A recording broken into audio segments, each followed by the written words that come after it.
नमस्कार। मैं सुनील कुमार आपका स्वागत करता हूं आपके अपने चैनल क्या ऐसा होता है में। दोस्तों, काल सर्प दोष के बारे में लोगों की अलग अलग धारणा है। काल सर्प दोष के निवारण के लिए लोगों की अलग अलग धारणा है। काल सर्प दोष से मुक्ति पाने के लोगों के अलग अलग तरीके हैं। काल सर्प दोष से मुक्ति पाने के लिए लोग अलग अलग चीजों को अपने जीवन में ढूंढ रहे हैं कि मुझे क्या करना चाहिए जिसकी वजह से मुझे काल सर्प दोष से मुक्ति मिले। दोस्तों, सबसे पहले आज अपने वीडियो के माध्यम से मैं आपको बताने जा रहा हूं, क्योंकि सावन का महीना चल रहा है और हर इंसान सावन के महीने में काल सर्प दोष से मुक्ति पाना चाहता है। इसीलिए वो बार बार सर्च कर रहे हैं कि मुझे इस पूजा का फल कहां पर प्राप्त होगा, कहां पर पूजा करनी चाहिए, कितनी दक्षिणा होगी, वो सारी जानकारी लोग एक साथ पाना चाहते हैं। तो दोस्तों, आज इस वीडियो में आप देखेंगे, मैं आपको बता रहा हूं काल सर्प दोष के कुछ ऐसे लक्षण भी बताऊंगा, कितने प्रकार के काल सर्प दोष होते हैं, उनके उपाय आप क्या क्या कर सकते हैं, या फिर अगर आपको पूजा करनी तो पूजा के लिए आपको कहां पर जाना चाहिए। दोस्तों, सबसे पहले ये सुनिए। ओम अनंतम वासुकी शेषम पद्मनाभम च कंबलम शंखपालम धृतराष्ट्रम तक्षकम कालियम तथा एतानि नवनामानि नामानां च महात्मनां सायंकाले पठे नित्यं प्रातः काले विशेषतः तस्मै विश्वयं नास्ति सर्वत्र विजयी भवेत्। दोस्तों, ये है नाग स्तोत्रम। सावन का महीना आता है, लोग सबसे पहले इस मंत्र का उच्चारण करते हैं। अगर इस मंत्र को ठीक से देखेंगे तो इसमें 9 तरह के नागों का उल्लेख है, जिनसे हम प्रार्थना करते हैं कि हमारे जीवन में किसी प्रकार के कोई भी कष्ट ना आए। 9 तरह के नाग, और 9 तरह के नागों से बनते हैं 12 तरह के काल सर्प दोष। अच्छा, 12 तरह के काल सर्प दोष बनते क्यों, ये भी मैं आपको बता देता हूं। क्योंकि दोस्तों, जब हमारी कुंडली बनती है तो कुंडली के चार्ट में आप देखेंगे 12 कॉलम होते, मतलब 12 खाने होते हैं। उसमें लग्न से लेके 12वें भाव तक जब आप किसी को कुंडली दिखाएंगे तो उसमें देखेंगे कि कुंडली का जो ये देखिए दोस्तों, ये कुंडली देखेंगे, कुंडली में 12 भाव है, कुंडली में 12 भाव। अब 12 भावों में राहु केतु हमेशा साथ रहते हैं, मतलब सामने रहते हैं, आमने सामने रहते हैं, साथ नहीं रहते। उसे साथ भी बोलते हैं क्योंकि दृष्टि को साथ में ही माना जाता है। ठीक है, दृष्टि हो गया, युति हो गया। तो कुंडली में राहु और केतु हमेशा आमने सामने रहते हैं। आमने सामने, काफी लोग आमने सामने राहु केतु को देखते हैं तो उन्हें लगता है कि काल सर्प दोष है। अरे, ये काल सर्प दोष नहीं है, ये काल सर्प दोष नहीं है, क्योंकि जहां पे राहु होंगे उनके ठीक सामने केतु होंगे।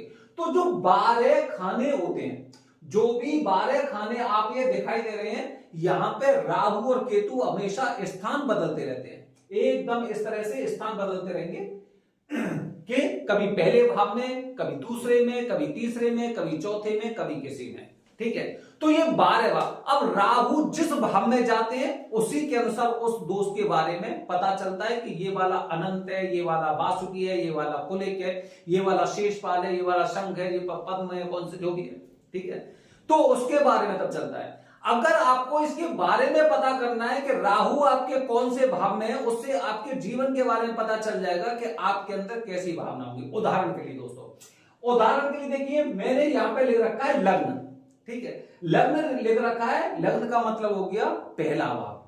अगर यहां पे किसी इंसान की कुंडली में अगर राहु बैठे हुए तो सप्तम भाव एकदम नीचे, उसके ठीक नीचे।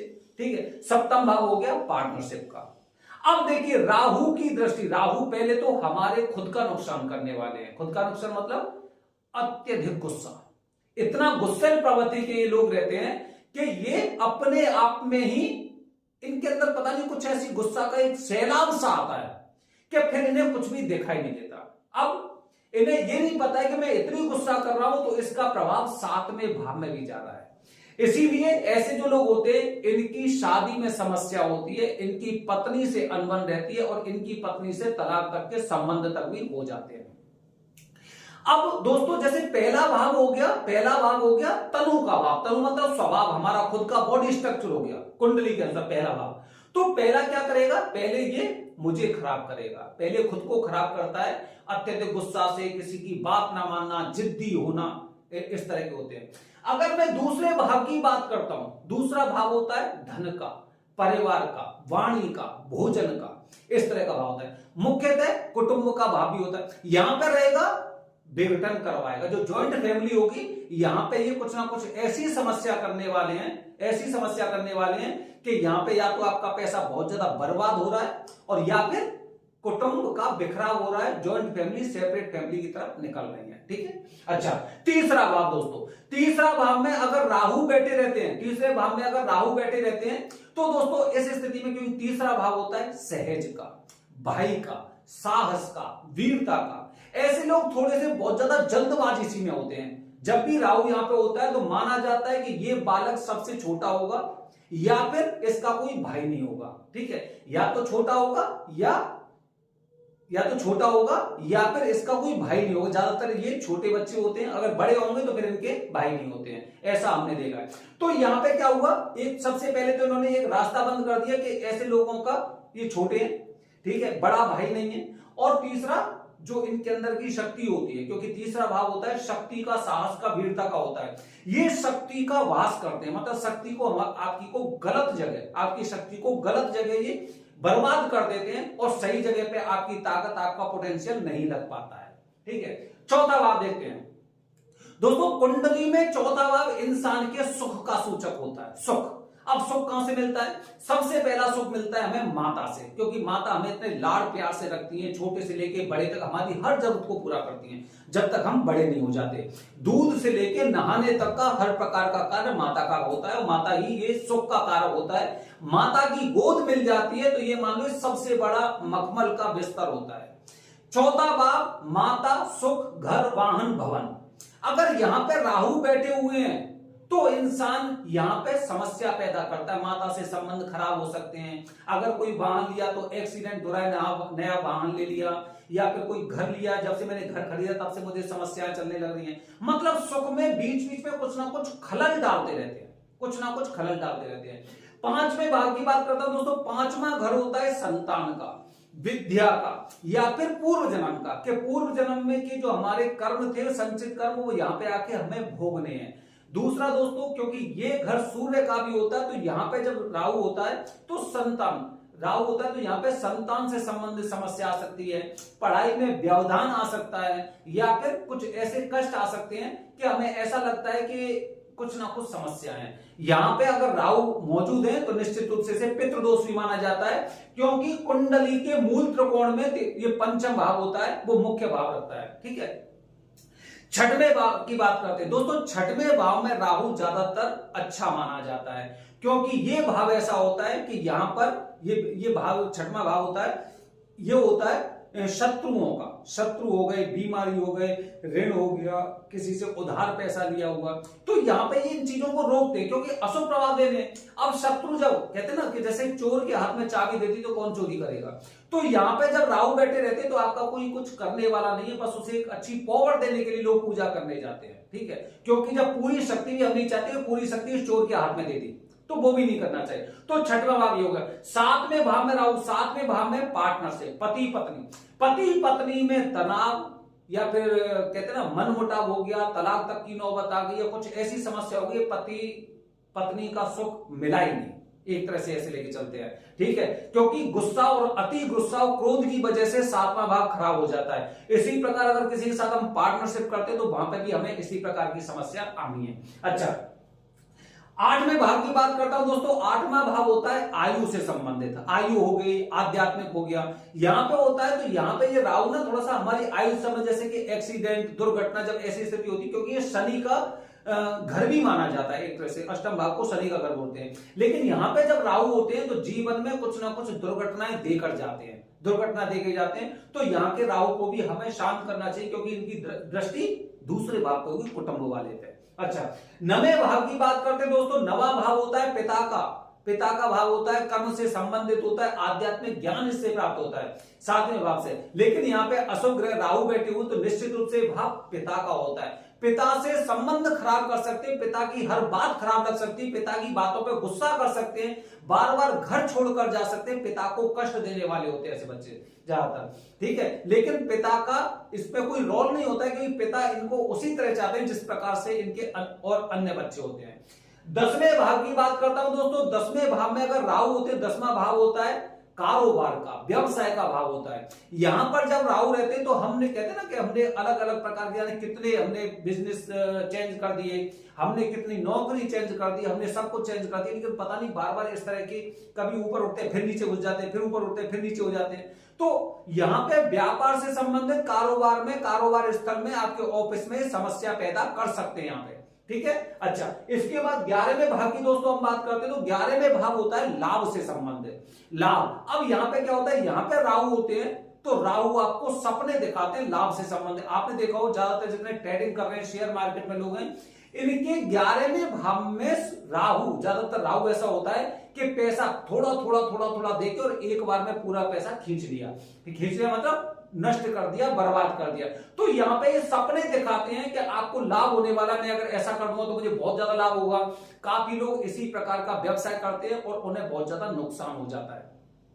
सबसे अंत में दोस्तों, सबसे अंत में 12वां भाव, 12वें भाव में दोस्तों ये व्यय का भाव, खर्चे का भाव बताया जाता है। अगर यहाँ पे राहु होते हैं तो निश्चित रूप से आपके खर्चे में कटौती होती है। यहाँ पे भी राहु थोड़ा सा अच्छा मानते हैं। और देखा जाए दोस्तों, क्योंकि ये भाव तो गुरु का घर भी होता है, तो यहाँ पे थोड़ी सी स्थिति इस तरह से पैदा कर देता है जैसे कि अनिद्रा की समस्या हो गई, आंखों से संबंधित बीमारी होगी, इस तरह की चीजें होती है।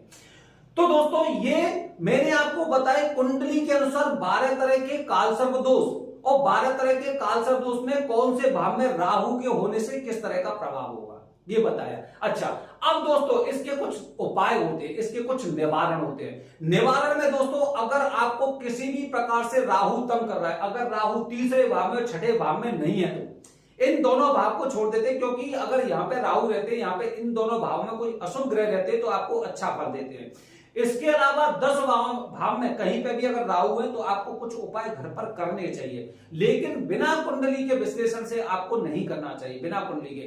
क्योंकि हो सकता है राहु पर दृष्टि किसी शुभ ग्रह की जा रही हो सकता है आपकी कुंडली में जो चंद्र है, चंद्र बहुत ज्यादा मजबूत हो सकता है आपकी कुंडली में मंगल के हाथ में अच्छी पावर हो, क्योंकि राहु और केतु को शांत करने की शक्ति पूरी कुंडली में केवल 2 ग्रहों पर होती है। एक होते हैं चंद्र और दूसरे होते हैं मंगल। मंगल को ग्रहों का सेनापति माना जाता है दोस्तों। इसीलिए अगर किसी इंसान की कुंडली में कुछ ऐसा राहु से संबंधित समस्या होती है तो लोग उन्हें बताते हैं चांदी का छल्ला पहनिए, चांदी की चेन पहनिए, चांदी की अंगूठी पहनिए या फिर चांदी के पानी में गिलास पीजिए, वो चांदी के गिलास में पानी पीजिए, ऐसी चीजें होती हैं। तो चांदी के उपाय बताए जाते हैं। या फिर मंगल के उपाय क्या बताएंगे, मंगल के उपाय उनको बताए जाएंगे कि आपको घर में ही किचन में खाना खाना चाहिए, किचन की आग जलाकर आपको खाना खाना चाहिए। इस तरह के छोटे छोटे उपाय होते हैं। बाकी हम आपको, जब आप मुझे व्हाट्सएप करेंगे, ध्यान रखिए कि डायरेक्ट कॉल मत करिए, मुझे व्हाट्सएप करिए, और व्हाट्सएप करेंगे तो मैं आपको उससे संबंधित जानकारी दे पाऊंगा। उस पर लिखिए जय श्री महाकाल, तो मैं समझ जाऊंगा कि आपकी कुंडली में काल सर्प दोष है। अगर आप लिखेंगे जय मंगलनाथ जी की, तो मैं समझ जाऊंगा आपकी कुंडली में मंगल दोष है। अच्छा, ये तो हो गई समस्याएं कि, और इसके छोटे छोटे निवारण कौन से। दूसरी बात, एक और सबसे अच्छा निवारण यह है कि अपने घर में माता पिता की सेवा करिए। सूर्य और चंद्र मजबूत होंगे तो निश्चित रूप से राहु केतु कुछ नहीं बिगाड़ सकते, ठीक है। मंगल के उपाय के लिए अपने छोटे भाई बहनों के लिए इतना कुछ करिए, इतना कुछ करिए, जब भी आपकी तनख्वाह आती कुछ ना कुछ उनको दीजिए, जरूर दीजिए उनको, निश्चित रूप से राहु का प्रभाव खत्म होगा, ठीक है। ये ऐसे उपाय हैं कि आपको कोई पैसे खर्च करने की आवश्यकता नहीं होगी। अच्छा, लेकिन हमें तो इससे शांति चाहिए, शांति चाहिए, मुक्ति चाहिए, ये आपको सोचना है। ऐसा नहीं कि शांति केवल उज्जैन में मिलती है और मुक्ति केवल त्र्यंबकेश्वर में मिलती है। दोस्तों, अगर आप त्र्यंबकेश्वर जा रहे हैं तो बहुत अच्छी बात है, यहाँ पे भी आपको कुछ चीजों का ध्यान रखना चाहिए। अगर आप पूजा करना चाहते हैं कालसर्प दोष की, कि ग्रुप की पूजा की बजाय आपको प्राइवेट पूजा करनी चाहिए, और ये आपको बहुत अच्छा फल देती है। अगर आप उज्जैन में पूजा करवा रहे हैं दोस्तों, अगर मुक्ति के लिए पूजा करवा रहे हैं, तो इसमें आपको मंदिर के अंदर पूजा करवानी चाहिए, महाकाल मंदिर के अंदर। कुछ विशेष परिस्थितियां ऐसी होती है जब आप महाकाल मंदिर में पूजा नहीं कर सकते, जैसे नागपंचमी, शिवरात्रि, तो उस समय आप, जैसे मैंने आपको बताया कि मंगल, तो इसीलिए मंगलनाथ जी के मंदिर में भी आप ये पूजा करवा सकते हैं जब विशेष मुहूर्त हो, क्योंकि एक ऑप्शन हमारे पास बंद है कि महाकाल मंदिर में पूजा नहीं हो पा रही है, ठीक है। अच्छा दोस्तों, वैसे कुंडली में अगर राहु केतु शनि या कोई भी चीज समस्या है, मुझे नहीं पता, मुझे मेरी कुंडली के बारे में नहीं पता है कि कुंडली में किसी प्रकार का दोष है कि नहीं है, तो दोस्तों 1.25 लाख महामृत्युंजय मंत्र का जाप, 1.25 लाख महामृत्युंजय मंत्र का जाप आप खुद भी कर सकते हैं, और अगर उज्जैन में कराते हैं तो आपके लिए प्लस पॉइंट होता है कि आपकी पूजा महाकाल के मंदिर में होगी। आपका जो 1.25 लाख महामृत्युंजय मंत्र का जाप एक दिन में, ज्यादा समय नहीं लगता, एक दिन में करीब 40 से 45 ब्राह्मण होते हैं, एक दिन में ही आपका ये जाप महाकाल मंदिर के अंदर होगा। और सोचिए, अगर आपकी पूजा महाकाल में हो रही, बताया जाता ना, आकाशे तारक लिंगम पाताले हाटकेश्वरम मृत्यु लोके महाकालम त्रियम लिंगम नमस्तुते। मृत्यु लोक में महाकाल की पूजा होती है, और महाकाल के मंदिर में हम पूर्ण विधि विधान से पूजा करने जा रहे हैं, तो मुक्ति कैसे नहीं मिलेगी? कौन कहता है मुक्ति नहीं मिलेगी? बस दोस्तों, निर्भर ये करता है कि आप जो पूजा करवा रहे, पूजा ना पूरा विधि से करवाइए। एक समय था दोस्तों जब महामृत्युंजय जाप जरूर करवाया जाता था, जरूर करवाया जाता। ये काल सर्प की शांति की कोई विधि नहीं थी, विधि नहीं थी। लोग काल सर्प को भी नहीं जानते थे, राहु दोष को जानते थे। राहु दोष को शांत करने के लिए राहु के आदि और प्रत्यादि देवता होते हैं काल और सर्प, इसलिए राहु, काल और सर्प, इन 3 देवताओं की पूजा होती थी, और इनको पूजन करने के पश्चात फिर 1.25 लाख महामृत्युंजय मंत्र का जाप करवाया जाता था। इसके साथ काफी लोग लघु रुद्राभिषेक भी करवाते थे, काफी लोग राहु केतु के जाप भी करवाते थे, लेकिन कॉमन चीज ये थी कि 1.25 लाख महामृत्युंजय का जाप। वैसे भी हर इंसान को एक बार करना ही है, जीवन में करना है, चाहे तो नवग्रह की शांति के लिए, या राहु की शांति के लिए, या फिर अपने मुक्ति मार्ग के दरवाजे खोलने के लिए। दोस्तों, मैंने ये पूरी जानकारी आपको एक वीडियो के माध्यम से दी है। मैं सोच रहा हूं कि हो सकता है कि आप इस वीडियो से पूरी तरह से संतुष्ट होंगे। बस दोस्तों, हमें खुद विश्वास रखना है कि हमें इस पूजा का फल प्राप्त करना है, तो पूजा से संबंधित जो प्रक्रिया है उसका जरूर पालन करिए। अगर प्रक्रिया कहीं पे अधूरी रह जाती है तो फिर व्यवधान से शुरू हो जाते हैं। दोस्तों, मैंने काफी लोग देखे, क्योंकि ना हम कभी भी नहीं कहते कि आप अपनी पूजा की बुकिंग करवाइए, लेकिन आप में से बहुत से लोग ऐसे होते हैं जो बहुत गलत कार्य करते हैं, अर्जी लगा के जाते हैं, पेश ही नहीं करते। काफी बार तो लोगों से जैसे बात होती है कि 1.25 लाख महामृत्युंजय मंत्र का जाप होना है, हम दक्षिणा कोई बुकिंग नहीं करते। बुकिंग वहीं पे आइए, आपके सामने सारी चीजें होंगी। लेकिन जब पहले से पंडित जी की व्यवस्था कर लेते हैं तो ये लोग फिर अपना ना तो फोन उठाते हैं, ना उसका कोई जवाब देते हैं, जिसकी वजह से ना हमें उन चीजों का नुकसान झेलना पड़ता है। मतलब वही वाली बात हुई कि कहते हैं ना, नेकी करो दरिया में डाल। तो यहाँ पे कुछ लोग ऐसे भी होते हैं जो यहाँ पे कष्ट को ढूंढने आते हैं, क्योंकि इनके जीवन में कोई कष्ट नहीं था, लेकिन क्या है कि कुछ ऐसे कार्य करके जाते हैं जिससे कि इन्हें आगे भोगना पड़े। अब एक बात बताइए कि आपने अगर पहले से पूजा बुकिंग कर ली है और आपसे किसी प्रकार का कोई एडवांस पेमेंट नहीं लिया है, और अगर आप नहीं आते हैं, उसी दिन शाम को आपसे बात हुई, आपके लिए ठीक है सुबह 6 बजे पहुंच जाएंगे, 7 बजे पहुंच जाएंगे, सुबह 7 बजे आप फोन नहीं उठा रहे, 10-11 बजे तक आपको फोन कर रहे नहीं उठाए, तो इतना इंतजार नहीं करते हैं, फिर उसकी भरपाई हम लोगों को करनी पड़ती है। और जब हम भरपाई वहां पे कर रहे हैं तो आप उज्जैन से क्या लेके जा रहे हैं? क्योंकि यहाँ पे लोग अपने दोष से शांति पाने के लिए आते हैं, लेकिन यहाँ पे जिन लोगों को शांति मिल रही उनकी नकारात्मक चीजों को आप अपने साथ लेकर जाते हैं इस प्रकार की क्रियाओं से। तो दोस्तों ध्यान रखिए, जब इंसान पे विश्वास हो तभी उससे संपर्क करिए, जब आपको लगे कि ये मेरी मदद कर सकते तभी उनसे बात करिए, अन्यथा ना तो अपना समय बर्बाद करिए और ना दूसरों का समय बर्बाद करिए। ये मैंने आपको जानकारी दी है काल सर्प दोष के 12 प्रकार के जो काल सर्प दोष होते हैं, उनके लक्षण कैसे होते हैं और उनसे उपाय। वीडियो अच्छी लगी हो दोस्तों तो कमेंट बॉक्स में हर हर महादेव जरूर लिखिए। हर हर महादेव, हरि ओम।